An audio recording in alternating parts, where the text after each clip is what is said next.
ഇന്ന് ഈ കേരളപ്പിറവി ദിനത്തിൽ സംസ്ഥാനത്തെ അതിദാരിദ്ര്യ വിമുക്തമാക്കും എന്ന മുഖ്യമന്ത്രിയുടെ പ്രസ്താവന ഈ ദശകത്തിലെ ഏറ്റവും വലിയ തട്ടിപ്പാണ്.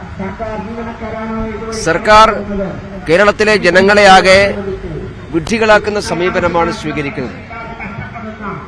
എന്ത് ശാസ്ത്രീയമായിട്ടുള്ള മാനദണ്ഡത്തിന്റെ അടിസ്ഥാനത്തിലാണ് സർക്കാർ ഈ പ്രഖ്യാപനം നടത്തുന്നത് എന്ന് വ്യക്തമാക്കാൻ മുഖ്യമന്ത്രിയും സർക്കാരും തയ്യാറാകേണ്ടതായിട്ടുണ്ട്.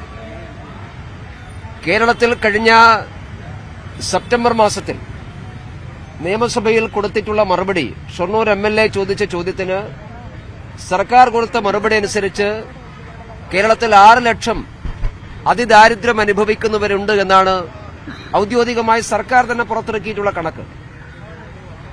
കഴിഞ്ഞ ഒരു മാസം കൊണ്ട് ഈ 6 ലക്ഷം പേരും ദാരിദ്ര്യ വിമുക്തമായോ? അങ്ങനെയാണോ സർക്കാർ അവകാശപ്പെടുന്നത്?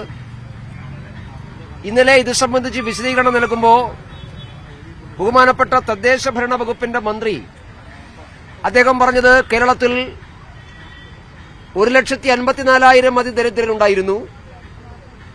പിന്നീട് ഞങ്ങൾ അന്വേഷണത്തിലൂടെ 64,000 എന്ന് കണ്ടെത്തി. ആ 64,000 പേരെയും ദാരിദ്ര്യത്തിൽ വിമുക്തമാക്കി എന്നുള്ളതാണ് ഇന്നലെ തദ്ദേശ ഭരണ വകുപ്പ് മന്ത്രി അവകാശപ്പെട്ടിട്ടുള്ളത്. അങ്ങനെയാണെങ്കിൽ ഒരു മാസം മുമ്പ് നിയമസഭയിലെ ചോദ്യത്തിന് മറുപടിയായി സർക്കാർ നൽകിയിട്ടുള്ള മറുപടി വ്യാജമായിരുന്നുവോ? 6 ലക്ഷത്തോളം അതിദാരിദ്ര്യം അനുഭവിക്കുന്നവർ കേരളത്തിലുണ്ട് എന്ന് നിയമസഭയിൽ കൊടുത്ത മറുപടി അത് വ്യാജമായ വ്യാജമായിരുന്നു. ബോധപൂർവ്വം നിയമസഭയെ തെറ്റിദ്ധരിപ്പിക്കാനാണോ മന്ത്രി തയ്യാറായത്? അതുകൊണ്ട് ഈ കാര്യത്തിൽ സർക്കാർ ഒളിച്ചുകളി അവസാനിപ്പിക്കണം.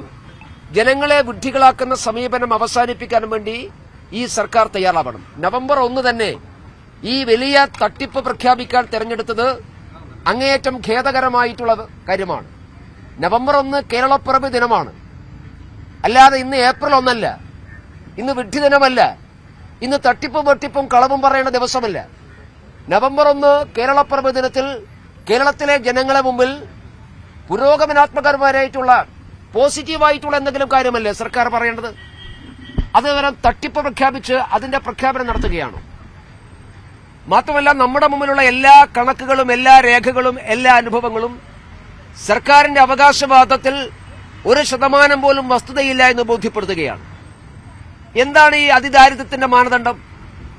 സ്വന്തമായി വീടില്ലാത്തവരാണല്ലോ ഏറ്റവും പ്രധാനപ്പെട്ട കാര്യം. ഇന്നും കേരളത്തിൽ സ്വന്തമായി വീടില്ലാത്ത 10,000-കണക്കിന് ആളുകളുണ്ട്. ഓരോ ദിവസവും അത് സംബന്ധിച്ച് വാർത്തകൾ പുറത്തു വരുന്നുണ്ട്. SC വിഭാഗം താമസിക്കുന്ന ഊരുക്കൾ, ആദിവാസി വിഭാഗം താമസിക്കുന്ന ഊരുക്കൾ, SC കോളനികളിലും ആദിവാസി ഊരുക്കളിലും 10,000-കണക്കിന് ആളുകൾ ഇപ്പോഴും സ്വന്തമായി വീടില്ലാത്തവരുണ്ട്. അവരെല്ലാവരും ദാരിദ്ര്യ വിമുക്തമായി എന്നാണോ സർക്കാരിന്റെ അവകാശവാദം? കേന്ദ്ര ഗവൺമെന്റ് കൊടുക്കുന്ന അന്ത്യോദയ അന്നയോജന പ്രകാരം 54 ലക്ഷത്തിലേറെ ആളുകൾക്ക് സൗജന്യമായി കേരളത്തിൽ ഭക്ഷ്യധാന്യങ്ങൾ ലഭിക്കുന്നുണ്ട്. അവരെല്ലാവരും ദാരിദ്ര്യ വിമുക്തരായി എന്നാണോ സർക്കാരിന്റെ അവകാശവാദം? അപ്പൊ ഈ അവകാശവാദങ്ങളും സർക്കാരിന്റെ വാദങ്ങളൊന്നും പരസ്പരം പൊരുത്തപ്പെടുന്നതല്ല. മാത്രമല്ല, എല്ലാ കണക്കുകളും സൂചിപ്പിക്കുന്നത് കേരളം ദാരിദ്ര്യ വിമുക്തമാക്കാനുള്ള പരിശ്രമത്തിൽ ഏറ്റവും പിറകിലാണ് എന്നാണ്. വേൾഡ് ബാങ്ക് കഴിഞ്ഞ പ്രാവശ്യം പുറത്തിറക്കിയിട്ടുള്ള കണക്കനുസരിച്ച് ഇന്ത്യയിൽ ദാരിദ്ര്യ വിമുക്തമാക്കാൻ പരിശ്രമിക്കുന്ന സംസ്ഥാനങ്ങളിൽ ഏറ്റവും പിറകിൽ നിൽക്കുന്ന സംസ്ഥാനം കേരളമാണ്. ഈ റിപ്പോർട്ടിനോട് സംസ്ഥാന സർക്കാരിന്റെ പ്രതികരണം എന്താണ്? വേൾഡ് ബാങ്ക് പരിശോധനയുടെയും അന്വേഷണത്തിന്റെയും അടിസ്ഥാനത്തിൽ പുറത്തിറക്കിയിട്ടുള്ള കണക്കാണ്. മാത്രമല്ല, ഈ വേൾഡ് ബാങ്കിന്റെ ഈ റിപ്പോർട്ട് തന്നെ മറ്റൊരു കാര്യം കൂടി പറയുന്നുണ്ട്. കഴിഞ്ഞ 10 വർഷം കൊണ്ട് കേരളത്തിൽ ദാരിദ്ര്യ വിമുക്തമായവരുടെ എണ്ണം 2,77,000 പേർ മാത്രമാണ് എന്ന് ഈ വേൾഡ് ബാങ്കിന്റെ റിപ്പോർട്ട് തന്നെ പറയുന്നത് കഴിഞ്ഞ 10 കൊല്ലക്കാലത്തെ കണക്കാണ്. അപ്പൊ 10 കൊല്ലക്കാലം 2,77,000 പേർ ദാരിദ്ര്യ വിമുക്തമാക്കി. അതിനുശേഷം കഴിഞ്ഞ സെപ്റ്റംബർ മാസത്തിൽ നിയമസഭയിൽ 6 ലക്ഷം പേർ ഇനിയുമുണ്ട് എന്ന് സർക്കാർ കണക്ക് പറയുന്നു. എന്നിട്ട് ഒരു മാസം കൊണ്ട് ഇതെല്ലാം തേച്ചുമാച്ച് കേരളം ദാരിദ്ര്യ വിമുക്തമാണ് എന്ന് പറയുന്നതിന്റെ പൊള്ളത്തരം ജനം തിരിച്ചറിയും. ഇത് ശുദ്ധ തട്ടിപ്പാണ്. ഈ തട്ടിപ്പ് തിരിച്ചറിയാൻ തയ്യാറാവണം. MP രാജേഷ് ചോദിക്കുന്നത് കേട്ടു ഇന്നലെ, ഇന്ത്യയിലെ മറ്റു സംസ്ഥാനങ്ങൾ എന്തുകൊണ്ടാണ് ഇത് കൈവരിക്കാത്തത്? മറ്റ് സംസ്ഥാനങ്ങളൊന്നും ഈ തട്ടിപ്പ് നടത്തുന്നില്ല. നീതി ആയോഗിന്റെ കണക്കനുസരിച്ച് ഉത്തർപ്രദേശിൽ 6 കോടി ആളുകളാണ് ദാരിദ്ര്യവിമുക്തമായിട്ടുള്ളത്. 6 കോടി എന്ന് പറഞ്ഞാൽ എം പി രാജേഷ് മനസ്സിലാക്കേണ്ടത് കേരളത്തിലെ ആകെ ജനസംഖ്യയുടെ ഇരട്ടിയാണ്. കേരളത്തിലെ ആകെ ജനസംഖ്യയുടെ ഇരട്ടിയിലധികം വരുന്ന ആളുകളെ 6 കോടി ആളുകളെ ദാരിദ്ര്യവിമുക്തമാക്കിയുള്ള സംസ്ഥാനമാണ് ഉത്തർപ്രദേശ്. അതുകൊണ്ട് ഉത്തർപ്രദേശിൽ പോയി അവിടെ എങ്ങനെയാണ് ഈ പ്രവർത്തനം നടത്തിയിട്ടുള്ളത് എന്ന് എം പി രാജേഷ് അന്വേഷിച്ച് കണ്ടു പഠിക്കട്ടെ. അതല്ലാതെ മറ്റുള്ളവരെ കുറ്റം പറയുകയല്ല ചെയ്തത്. അതുകൊണ്ട് ഈ തട്ടിപ്പ് ജനങ്ങൾ തിരിച്ചറിയും. ജനങ്ങളെ ഇങ്ങനെ മണ്ടന്മാരാക്കരുത്. തെരഞ്ഞെടുപ്പ് ജയിക്കാൻ മറ്റെന്തെങ്കിലും സൂത്രപ്പണികൾ ആലോചിക്കുക എന്നല്ലാതെ ജനങ്ങളെ മണ്ടന്മാരാക്കി തട്ടിപ്പ് പ്രഖ്യാപനം നടത്തി തെരഞ്ഞെടുപ്പ് ജയിക്കാമെന്നുള്ള സർക്കാരിന്റെ വ്യാമോഹം മാത്രമാണ്. കേരളത്തിലെ ജനം ഇത് തിരിച്ചറിയും. ഈ ശുദ്ധ തട്ടിപ്പിനെതിരായിട്ട് വ്യാപകമായിട്ടുള്ള പ്രചരണത്തിന്, ഡാറ്റ നിരത്തിക്കൊണ്ട്, വസ്തുതകൾ നിരത്തിക്കൊണ്ടുള്ള പ്രചരണത്തിന് ഭാരതീയ ജനതാ പാർട്ടി നേതൃത്വം കൊടുക്കും. വി ഡി സതീശൻ ഇപ്പോൾ നിയമസഭയിൽ പറഞ്ഞിരിക്കുന്നത് ഇങ്ങനെ പ്രഖ്യാപിക്കുന്നതുകൊണ്ട് തന്നെ കേന്ദ്രത്തിന്റെ ഫണ്ട് അടക്കം ലഭിക്കാത്തൊരു സാഹചര്യത്തിലേക്ക് കേരളം പോകുന്നതാണ്. അതിലൊന്നും പ്രശ്നം ഉണ്ടാകാൻ സാധ്യതയുണ്ട്. അല്ല, ദാരിദ്ര്യരേഖയ്ക്ക് താഴെയുള്ള ആളുകൾക്ക് വേണ്ടിയിട്ടാണല്ലോ സൗജന്യ റേഷൻ കൊടുക്കുന്നത്. കേരളത്തിൽ ദാരിദ്ര്യമൊന്നുമില്ല, പിന്നെ സൗജന്യ റേഷന്റെ ആവശ്യമൊന്നുമില്ലല്ലോ. സർക്കാർ അങ്ങനെയാണല്ലോ അവകാശപ്പെടുന്നത്. ഇവിടെ തട്ടിപ്പ് കണക്ക് നോക്കിയിട്ട് താലും കേന്ദ്ര സർക്കാരിന് ആനുകൂല്യം വെട്ടിക്കൊടുക്കില്ല. കാരണം കേന്ദ്ര സർക്കാരിന് മുമ്പാകെ നീതി ആയോഗിന്റെ കണക്കുണ്ട്. നമ്മൾ ഔദ്യോഗികം അംഗീകരിക്കുന്ന നീതി ആയോഗിന്റെ കണക്കാണ്. നീതി ആയോഗിന്റെ കണക്കനുസരിച്ച് ഇപ്പോഴും ലക്ഷക്കണക്കിന് ആളുകൾ അതിദാരിദ്ര്യത്തിൽ കഴിയുന്നവരാണ്. വീടില്ലാത്ത 10,000-കണക്കിന് ആളുകൾ ഇപ്പോഴും കേരളത്തിലുണ്ട്. ഒരു തുണ്ട് ഭൂമിയില്ലാത്ത ലക്ഷക്കണക്കിന് ആളുകൾ കേരളത്തിലുണ്ട്. ഇതെല്ലാം നീതി ആയോഗിന്റെ മുമ്പുള്ള കണക്കിലാണ്. ആ കണക്കനുസരിച്ചാണ് അവർ ആനുകൂല്യം പ്രഖ്യാപിക്കുക.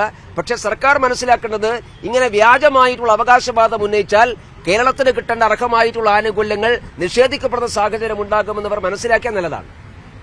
മറ്റൊന്നിപ്പോൾ തിരുവനന്തപുരത്തെ കൌൺസിലർ അനിൽകുമാറിന്റെ മരണത്തിൽ ബിജെപിക്ക് പങ്കുണ്ടെന്ന തരത്തിലാണ് ഇപ്പോൾ എം എസ് കുമാറിന്റെ ഒരു തുറന്നു പറച്ചിൽ ഫേസ്ബുക്കിലൂടെ നടത്തിയിരിക്കുകയാണ്. എം എസ് കുമാർ ഒരു ബിജെപിയുടെ നേതാവ് കൂടിയാണ്.